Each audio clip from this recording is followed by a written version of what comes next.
All right, I'm going to go ahead and get started. Thank you all for joining us for the part of our series, Brown Lawyers Brown Bag Lunch series. Today, we're going to be talking with Amanda Katz from JCADA and Dorian Karp from JWI about the intersection of domestic abuse and gun violence. Before we get started, let me just give you a few mention a few housekeeping matters. We are recording today's program. If you would like to watch the closed captioning and read the transcript, that has been enabled. So you can go ahead and access that at the bottom of your screen. And as we talk today, we will be using the Q&A function on your screen. So go ahead and put your questions in there, and after our speakers have had a chance to speak, we will get to your questions. We'll try to get to as many of them as we can. As we get started, sorry, people are now coming in. Okay,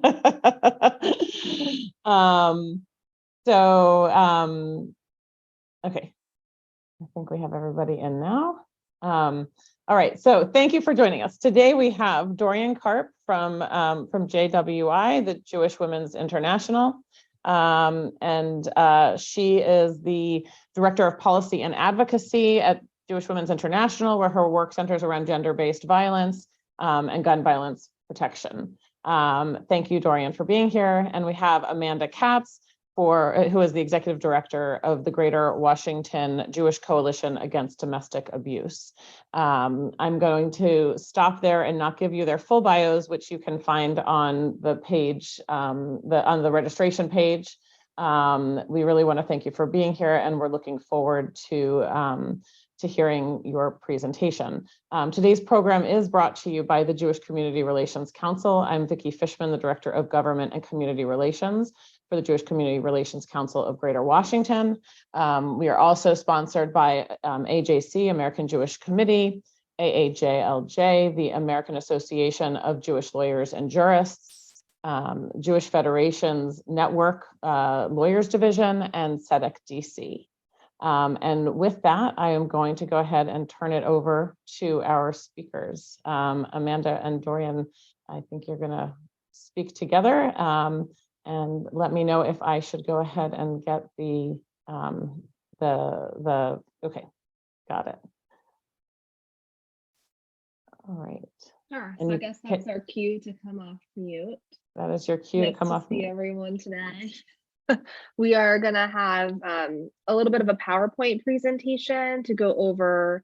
Well, there's a whole slide about what we're going to go over. And then we will turn it over to you for questions. As Vicki said, we're really excited to be here.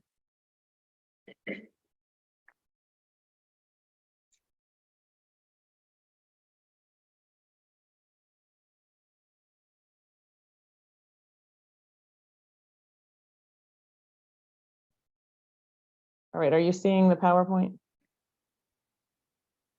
I am, but could you scroll up to the first slide?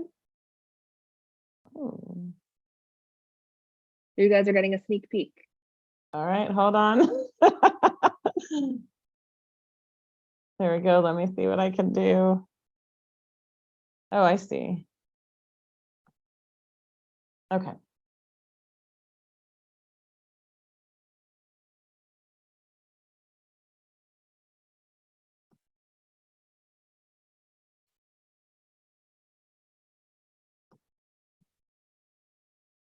All right, good.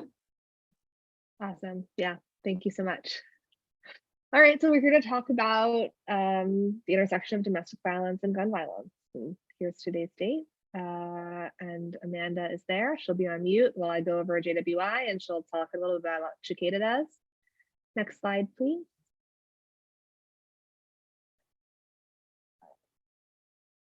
All right, so I'm the Director of Policy and Advocacy at Jewish Women International. Ooh, we're moving pretty quick through the slides. Cool.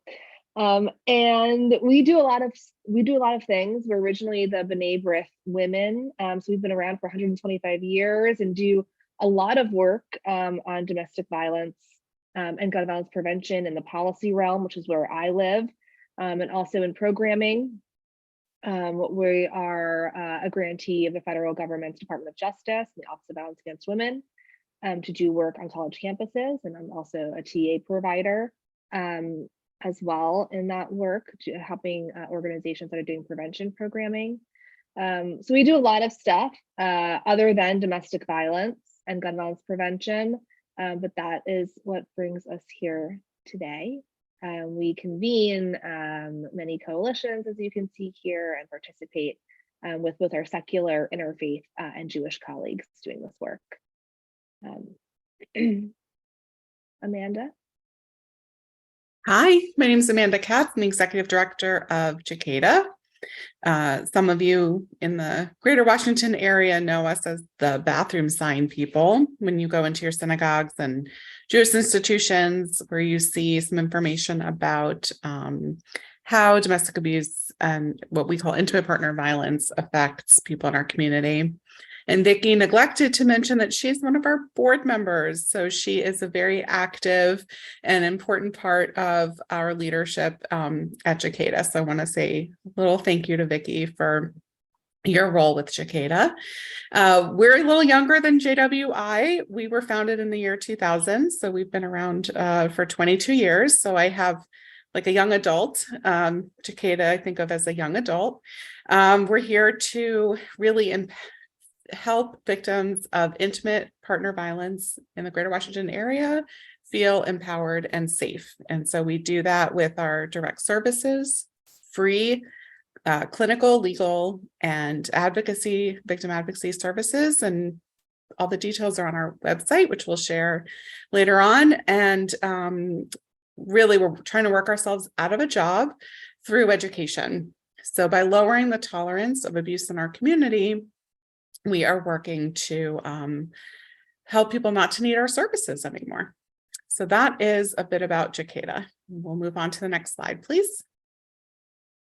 By the end of our time together, we aim to have you all really understand more about domestic violence, intimate partner violence, the impact of firearms on survivors, be a little more familiar with where laws are that exist and where the gaps are, understand some of the prevention strategies that we employ, that we support from our side of the issue, and then feel prepared to go forth and advocate for policy change.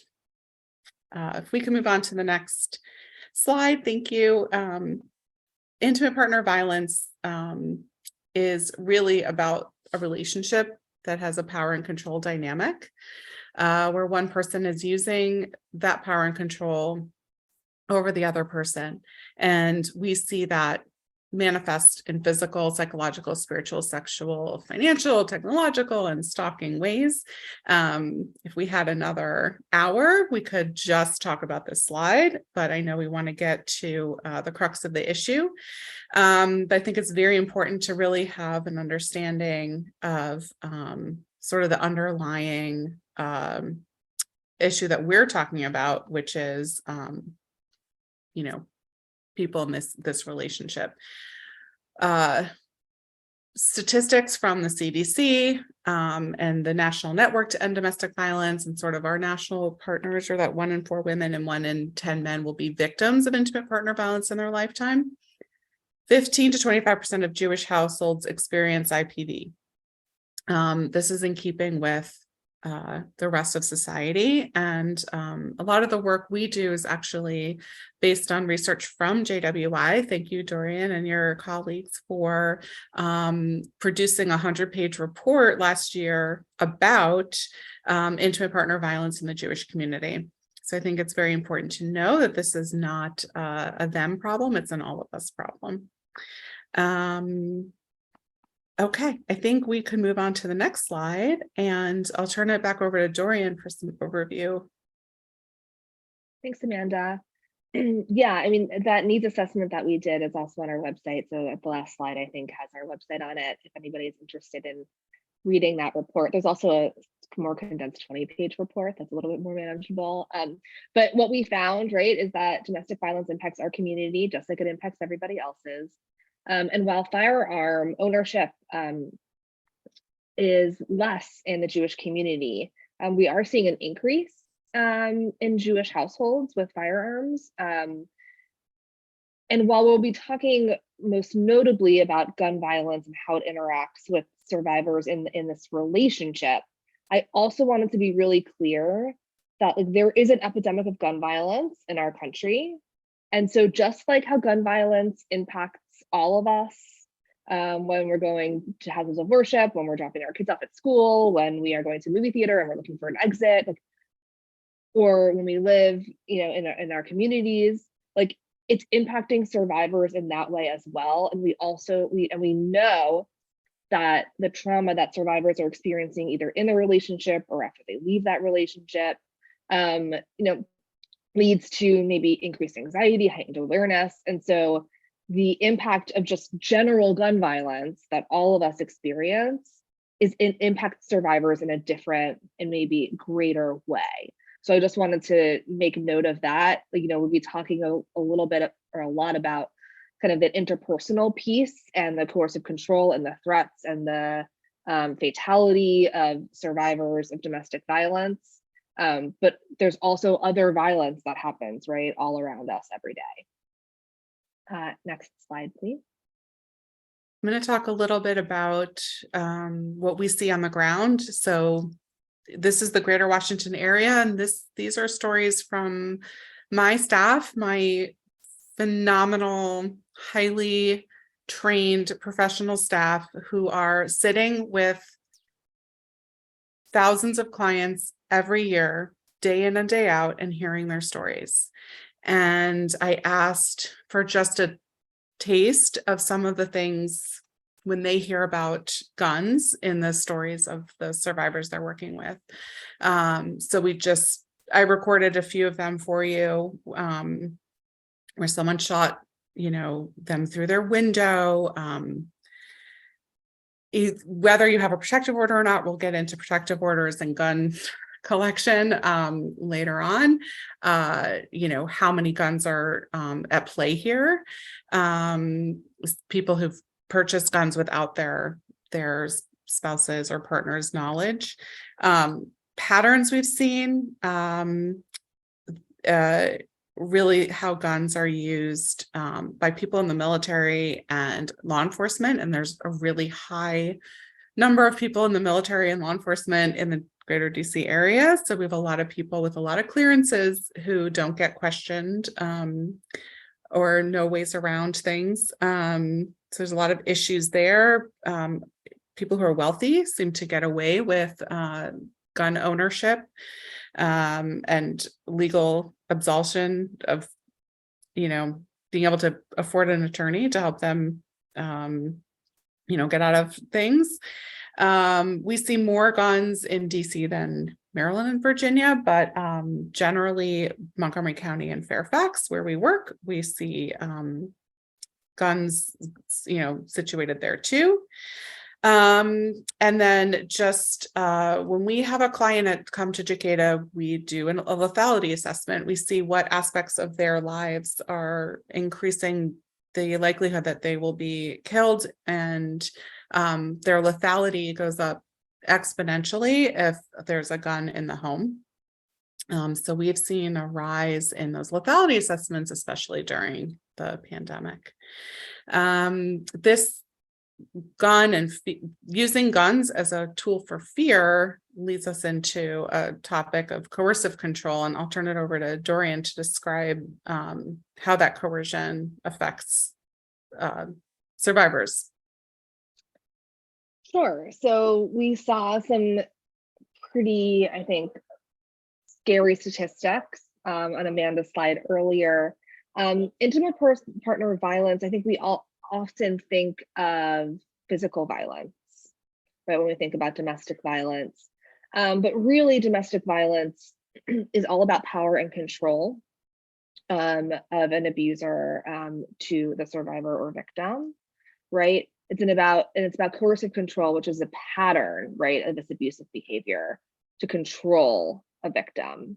And obviously, you can use physical means, but often it starts with emotional or psychological tactics.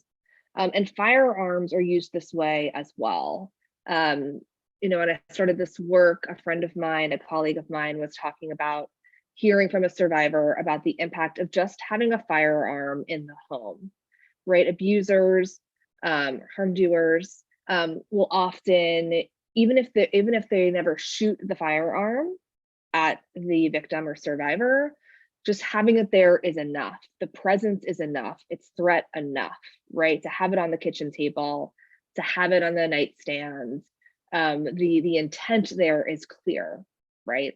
So it's used as a tool to harm, but also as a tool of power and control and to threaten. And you can threaten not only the survivor or the intimate partner, right? You can use it as to threaten people or pets that they love, coworkers. Abusers will also threaten suicide, that they will kill themselves unless the victim does X, Y, or Z, or loves them enough, or whatever, or the request is in that given moment. And so I just wanted to make that super clear. A lot of what we talk about, and we'll talk about later, is like the fatality, right?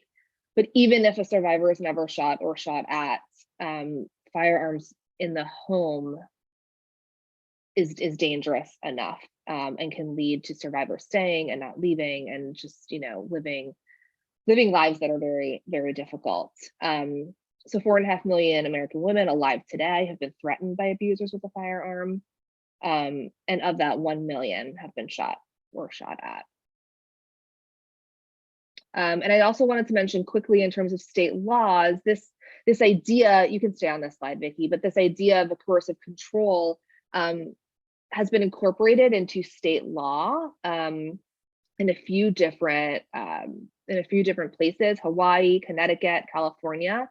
Most recently, Washington State was added to that as well, to really think broadly about what is domestic violence, what is intimate partner violence. It's not just this physical harm that was kind of originally in the understanding of domestic violence, but it has been broadened in some places to think more expansively about what that looks like.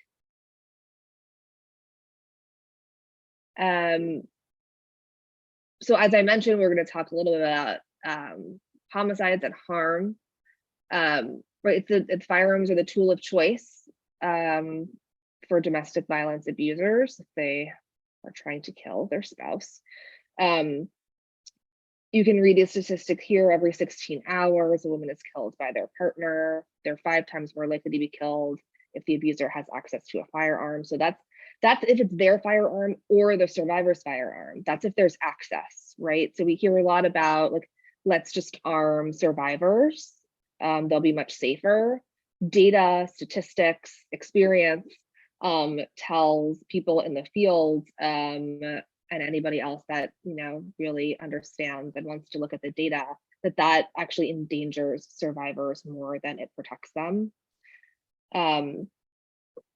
And something that's gotten a little bit of airtime recently, but not quite enough, I think, is that 54% of mass shootings, at least, are connected to domestic or family violence. So in the field, it's a question we always look for, right? Whenever there's a mass shooting, I think Amanda and me and, you know, a couple hundred other people across the country are looking for or assuming that there may be a connection to some kind of violence, either with their children, with their intimate partner, with their mothers or family. So some examples of that may ring true to you is that the man who killed 49 people at Pulse in Orlando in 2016 was abusive towards his ex-wife. 5 years before, an Air Force veteran killed 26 people at a church in Sutherland Springs, Texas in 2017. He was court-martialed for attacking his then wife and their infant daughter. The teenage perpetrator of the 2018 shooting at Marjorie Stoneman Douglas in Parkland was reportedly abusive towards his ex. And most recently, the Uvalde gunman who killed 19 children and 2 adults at Robb Elementary School frequently threatened teen girls online. So those are just some examples of that link. Of course, there are many, many more.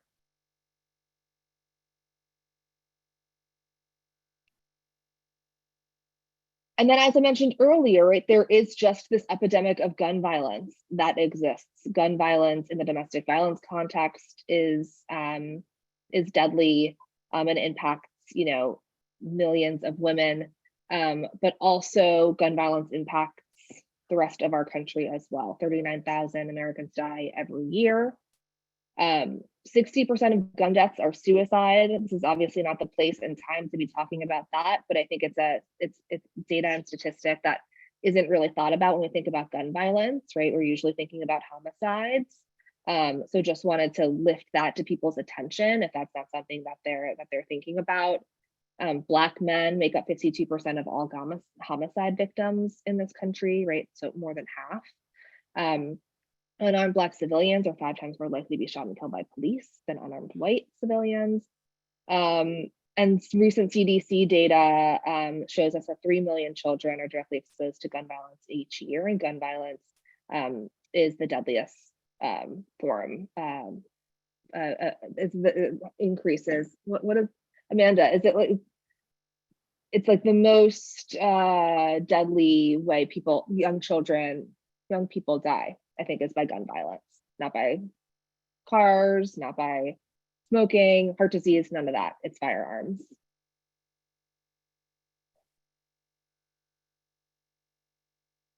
Next slide, please. All right, now we get into some laws, which I know all the attorneys on this call have been waiting for. In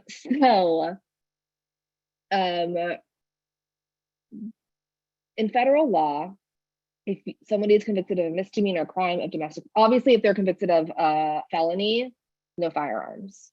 If they are convicted of a misdemeanor crime, is protective order first?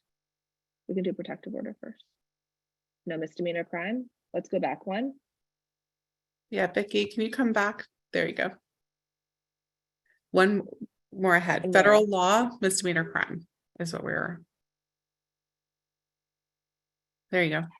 Thank you.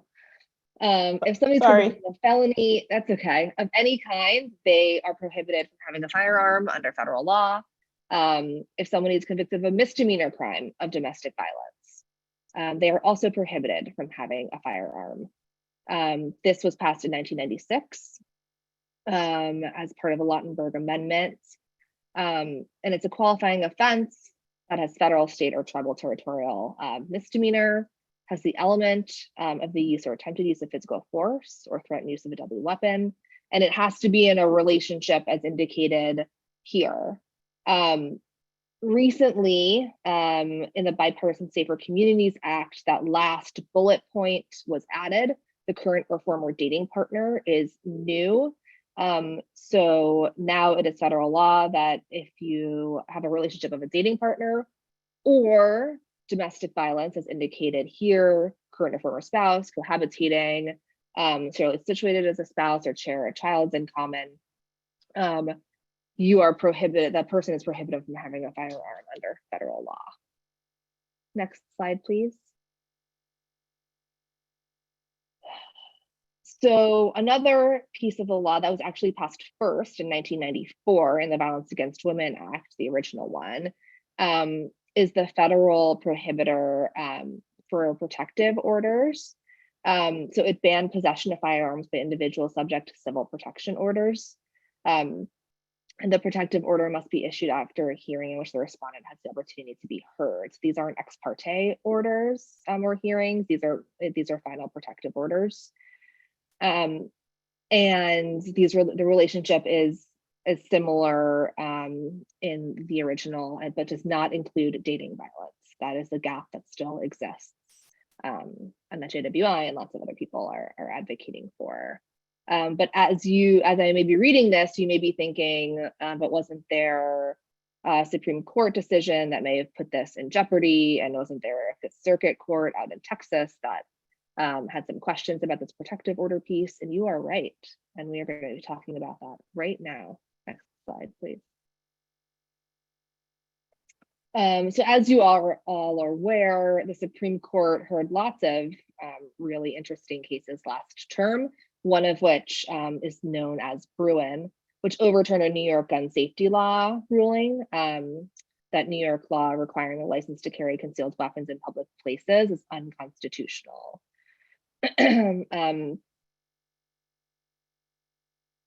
So the first case that Supreme Court heard that really changed the way that gun violence laws are understood and the Second Amendment is understood was Heller, right? And that ruling, they created a two-part test in creating law, right? And making sure that the Second Amendment was not abridged.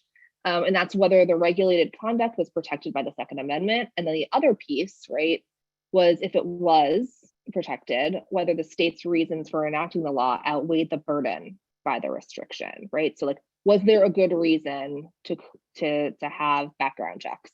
Is there a good reason to have this protective order? But Bruen really turned this two-part test on its side and said that judges can no longer consider whether the law serves the public interest, like enhancing public safety. So really, you only can look at historical tradition of firearm regulation in determining the legality of gun violence prevention policies.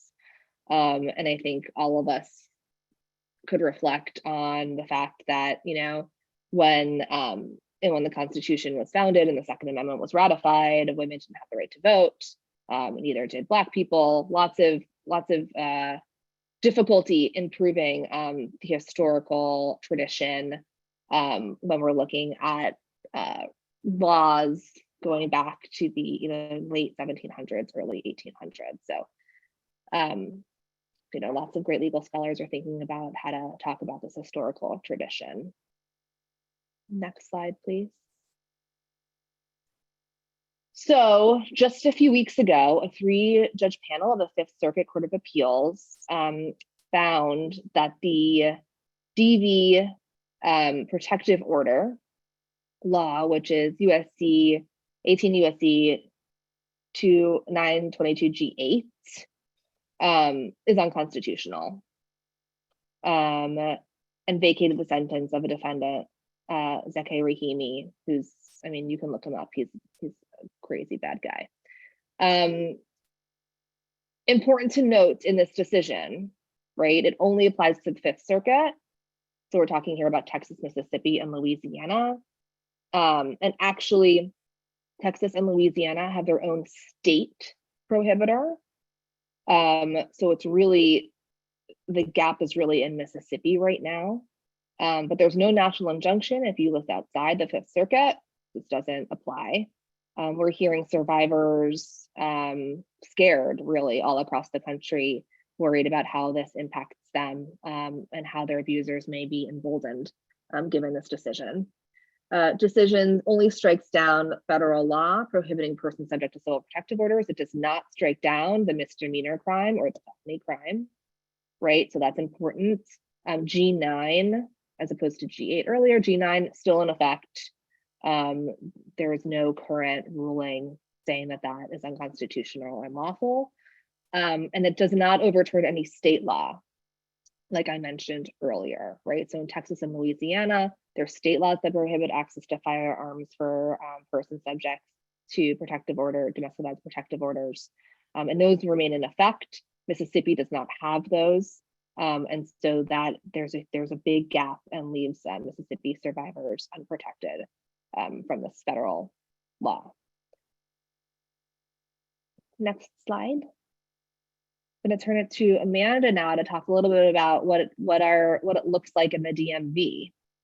Thanks, Dorian. I think Harvey Ryder asked us a really good question the other day, which was who's counting, right? Who's paying attention? Who's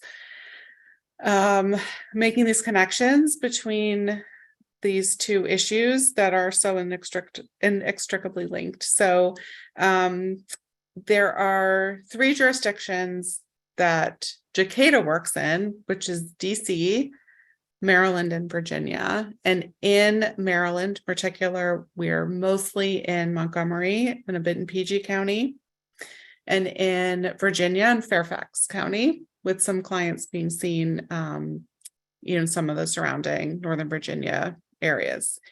So that's really the focus of our work. And we are part of continuums of care and umbrella organizations like Federation, JCRC, and JWI, but also the Maryland Network Against Domestic Violence, the Virginia Action Alliance for Sexual and Domestic Violence, and the DC Coalition Against Domestic Violence. So just to put some context of who's looking, it's these umbrella agencies where, you know, dozens of domestic violence agencies are part of sort of these working groups so that we can advocate together and have a powerful voice to legislators and also funders.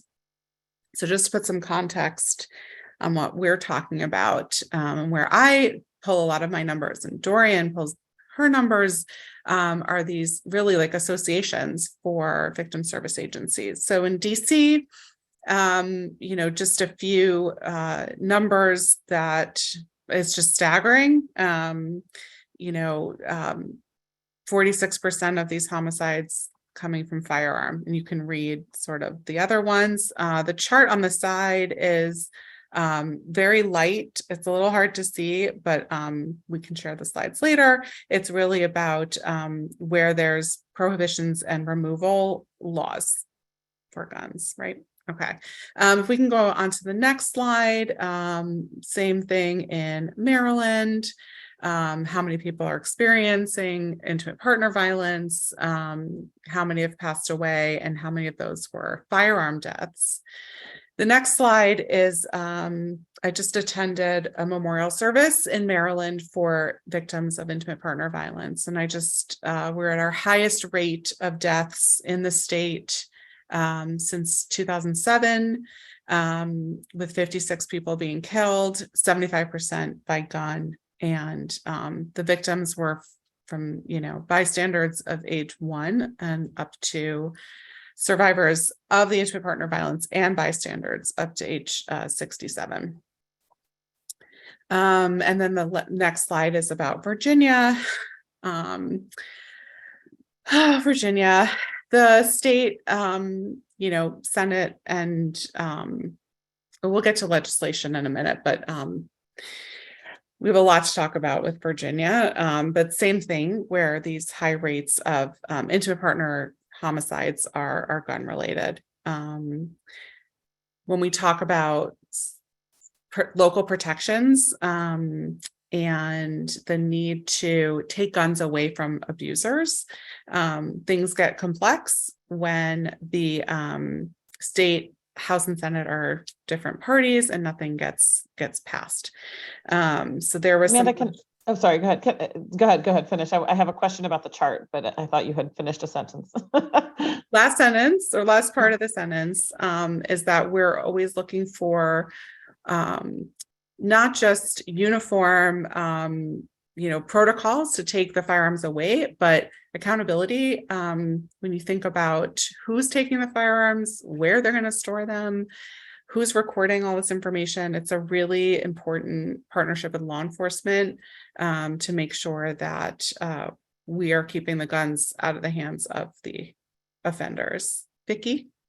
So just what you're just saying now made me look differently at the chart that you have on the slide. The first part where it's possession versus purchase, all 3 jurisdictions say if you have a domestic violence conviction, you can't go and buy a gun. Is that right? Is that when you say this purchase is purpled out, or you know? Right. And then, but in terms of possession, that's saying if somebody already has a gun, only in Maryland will they actually go and confiscate those that they are already in possession. Is that what I'm reading correctly? Right. Okay, thank you. So just the issue with firearm collection, just to add, you know, a little bit of detail, it's usually not just one gun that needs to be removed from a home. So we had a very high profile professional in the community a few years ago when they went to collect guns from the home. There were dozens, And there was one that he smuggled out in his medical bag. Almost made it right past the police officers. I think the scale of the issue sometimes needs to be told in stories like that we're not just one gun, but we're not talking about something that's a small and easy answer. So thanks for indulging me in that. I'm going to actually turn it back to Dorian as we move on to some legislative solutions. And I think the next slide. Perfect. Thanks. Yeah, so there's lots of ideas out there on how to reduce gun violence, how to reduce gun violence in intimate partner relationships. As I mentioned, the Bipartisan Safer Communities Act passed last year, and it was the first gun violence prevention legislative policy at the federal level to pass in like 20 years. And we had an EO come out from Biden yesterday, expanding background checks, using the Bipartisan Safer Communities Act to do that. There are lots of ideas. You know, a lot of them are reducing the gaps that currently exist in federal firearms law. So that's the Bipartisan Background Checks Act, a Sullivan's ban, enhanced background checks, disarming those that have been convicted of hate crimes is Disarm Hate, protecting Domestic Violence and Stalking Victims Act closes some of the loopholes with the dating violence prohibitor in protective orders, as well as for stalking. A lot of people don't really think about stalking as like a violent act, when in fact, the lethality is astronomical when it comes to people who are being stalked. Incredibly dangerous, and our federal legislators haven't wanted to really tackle that, so that closes those loopholes as well. And a lot happening, less, I mean, probably nothing actually, less, not like nothing happening at the federal level, at least this Congress and maybe in the foreseeable future. A lot more happening at the state level, and even in communities. But as Amanda mentioned, you know, some difficulties in some of the state municipalities that are surrounding our area. Oh, also just really quickly, community violence intervention programs are actually getting funded by the federal government recently in the last few years for the first time ever. These are community-based organizations, mainly in Black and Brown communities, that work in community, in hospital and healthcare settings to reduce the cycle of violence that they see play out. And also to note is the research funding piece. The CDC and NIH over the last few years have finally been given appropriations to start doing this work and looking at gun violence as a public health crisis, not just in a criminal justice kind of focus. So that's important there as well. Next slide. And here are things that you can do. You can go to JWI's website. We send a weekly action alert. We also have a Jewish gun violence prevention roundtable for organizations, large and small, national and local, synagogues to join. If you all, or if anybody that's interested, we have our next meeting tomorrow. I was just working on the agenda for it earlier before this meeting. So happy to speak with any of you about our initiatives in this space. And I know Amanda also does some newsletters. Yeah, we send a weekly email giving people updates on how Jacada is working with the community. We call it Thankful Thursdays because we are so grateful for all of the community partners, legislators, educators, really the village that makes our work possible.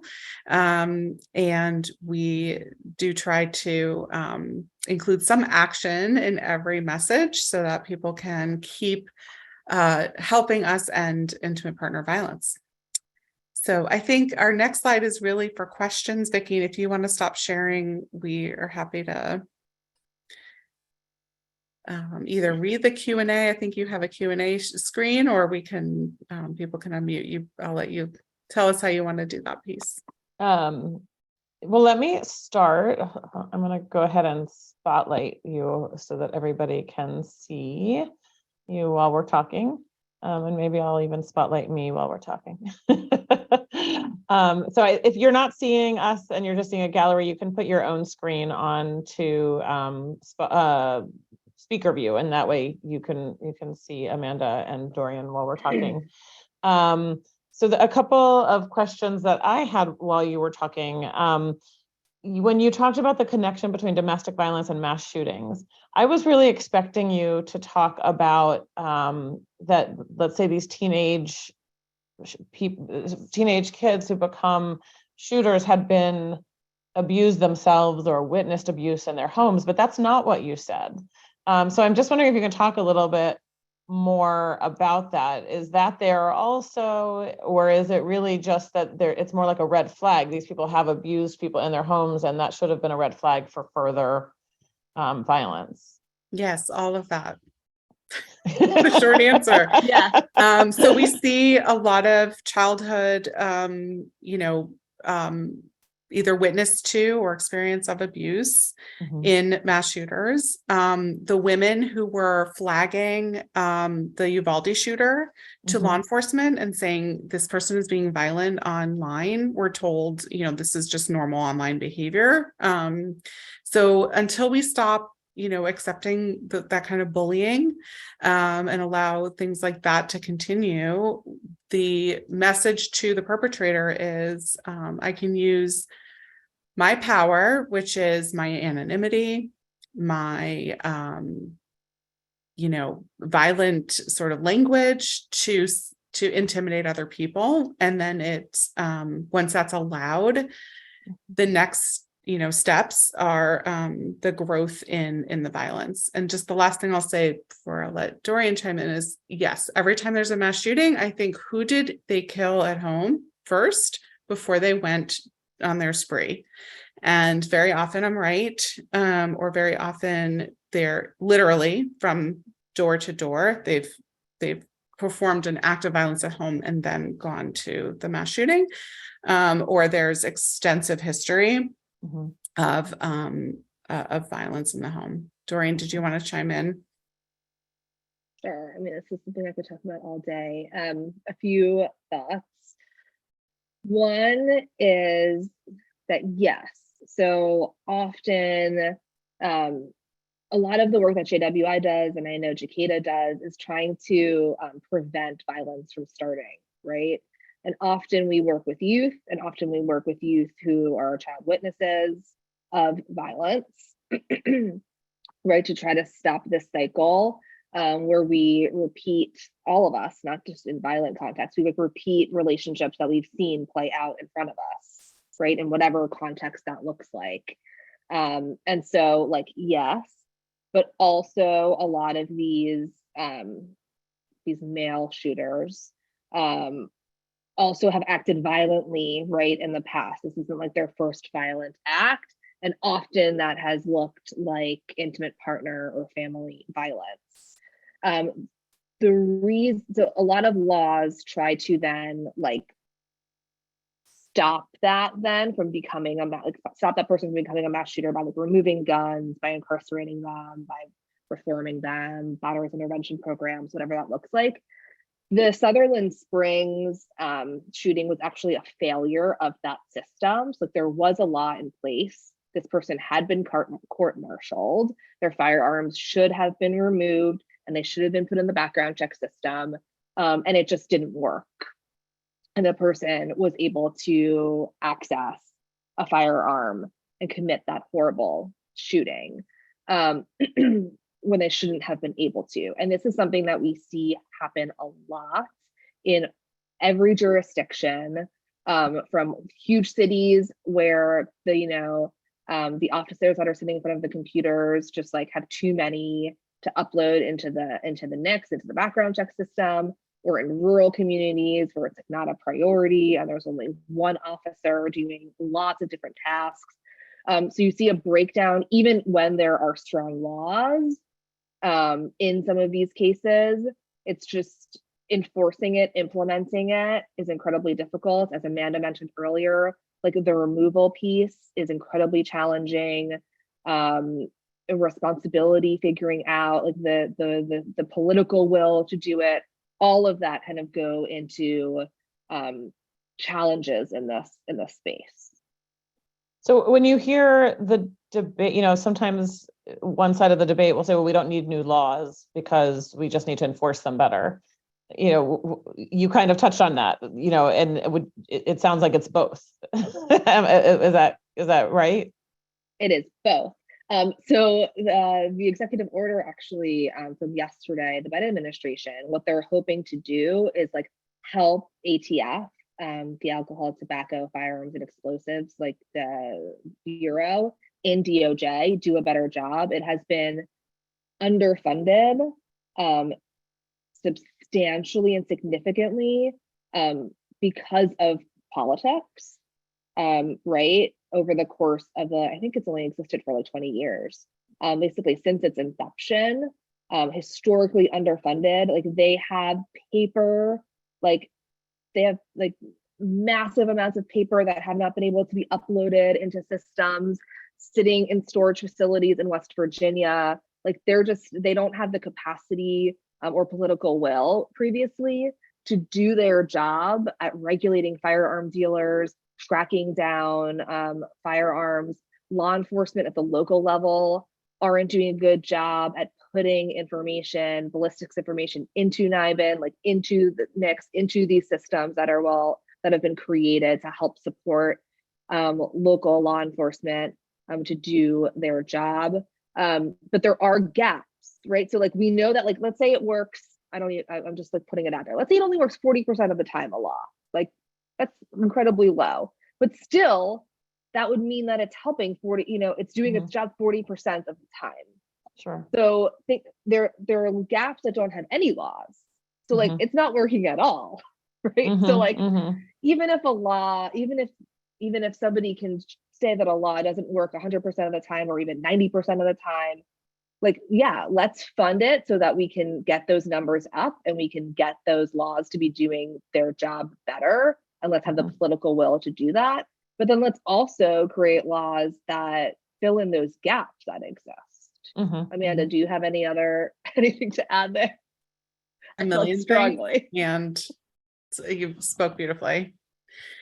So along those lines, there's a question from Harvey. I'll go back to some of the more detailed questions about some of the legislation and Supreme Court decisions you talked about. But can you talk a little bit about how you work with police departments or prosecutors on prevention measures? Since that's, from what you're saying, like that seems like a really big part of this puzzle. Yeah, I'll say just as a small local agency, we don't have the, huge staff to go and train law enforcement, judges, and all of the court staff. We have two really wonderful, powerful people on our staff who are in the legal field, who do incredible amounts of work to educate everyone they come into contact with and to work in concert with the community partners who do have the kind of capacity to do the types of training that are needed.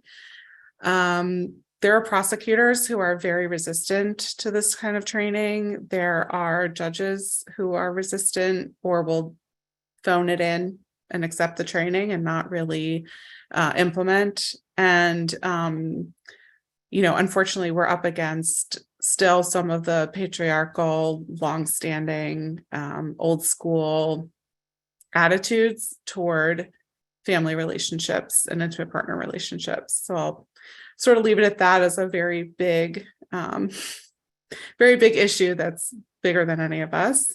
And Dorian, working on a national level, may have some more capacity to reach the Dorian, before you chime in, Amanda, are there also some who are open to it?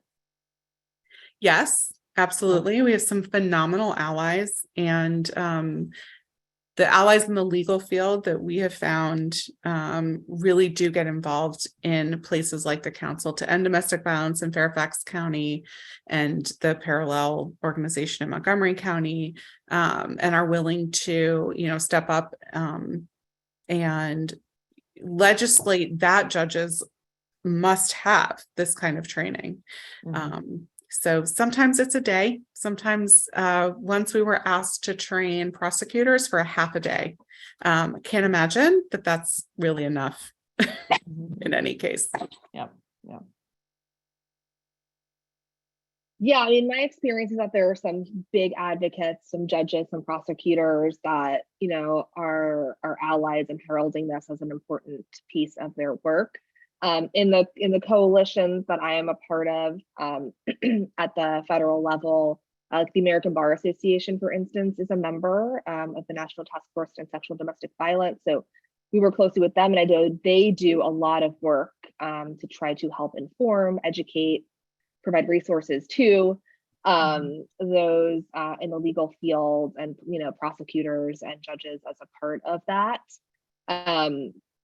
Also, I work with some like former prosecutors in this space, and they have incredibly powerful. They are seen by Republican members of Congress as having a lot of power and authority in talking about domestic violence, which I have found really interesting. And so if I would speak to you all here, if you are a prosecutor or know of prosecutors who want to take this on, they're incredibly valuable allies in this work, because they are seen as really reliable messengers on this topic. That's really good information. All right, going back to some of the detail on the law itself, you talked about the Fifth Circuit case. Did they discuss why its injunction did not apply to state laws or protective orders, as opposed to, or was it just silent on the issue? You noted what it applied to and what it didn't apply to, and did the things it doesn't apply to, did they discuss why? Or is it just that it wasn't heard?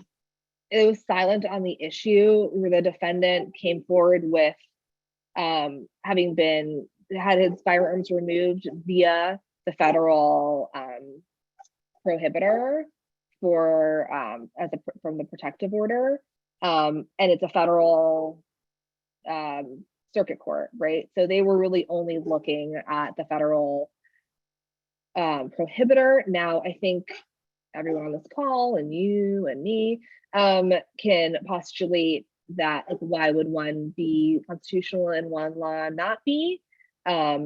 So I think we would expect to see, cases brought arguing the constitutionality of the state laws as well. But the Fifth Circuit I don't think had opportunity to speak to that in this ruling. Okay, so it was just the limitation of the case that they were seeing. That's what I think. Okay. All right, so there's another question about a Fourth Circuit case, and wondering if you've been following it, I can comment on it, which would affect Maryland and Virginia residents, where the panel has questioned whether a Maryland law requiring gun owners to have licenses and training is constitutional. Are you aware of that? Have you been following it? I have not been following it. I would assume that it's just goes off of Bruin, and just turning the two question from Heller about what judges can use to decide legality of law. It's just every which way, I think courts and judges are having to make these decisions without really a lot of guidance from the Supreme Court about how to do it, and a lot of mixed messaging, and it's just getting really messy because there's a lack of guidance. But I haven't been following the case.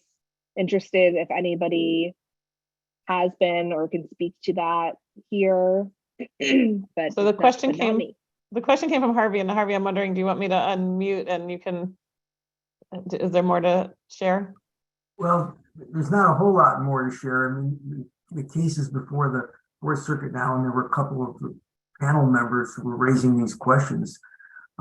It's kind of scary because it suggests that if there wasn't some analog in history at the time the Second Amendment was adopted, or maybe when the 14th Amendment was adopted, when you're talking about state laws, any number of things. I mean, I think there's a lawsuit about people who want to be able to carry loaded weapons onto Metro, claiming that the Second Amendment protects their right to do that. That's a pending case. It's kind of scary. I don't have more to add other than apparently there were a couple of judges sympathetic to that argument.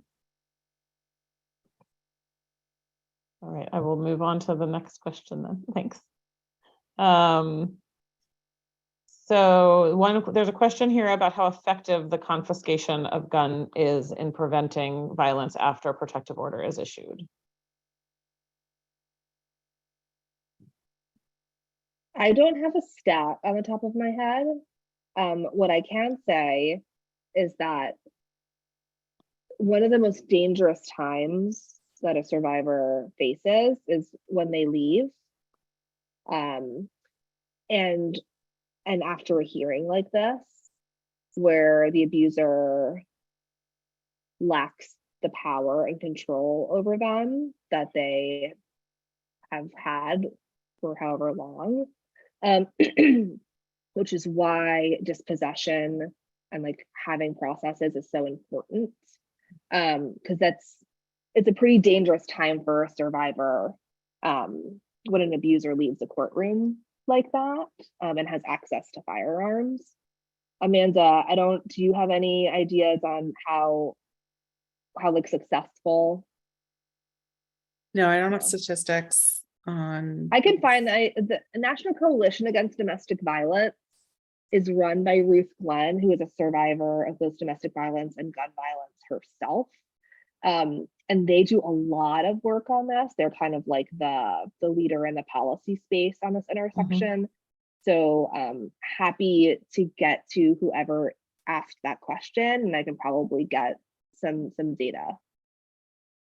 If you want to collect that, then we'll send out the recording and we can add some information to that.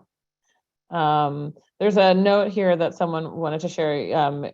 You mentioned something like the gun on the kitchen table. I'm told that Tal Shahar shared that there was an Israeli campaign about 10 or 15 years ago that required all security guards to not take their guns home with them, which removed guns from the house, from the household, and had a significant effect on numbers of domestic violence deaths. Is that a program that's discussed in the advocacy space? I haven't heard that one. I love that idea. I would say in our work, there's something called the prevention paradox, which is it's hard to prove something didn't happen. So you can change something and see if the numbers change in a way. You need years of data to make a meaningful case that it worked or didn't work. And a lot of people aren't patient enough for that. And certainly I don't think our political climate is patient enough for that. And the other piece of the prevention paradox is to say, because we've taught about healthy and unhealthy relationships, someone did not get into an unhealthy relationship later. So they saw the gun as a red flag, things like that. It's another piece that's hard to prove.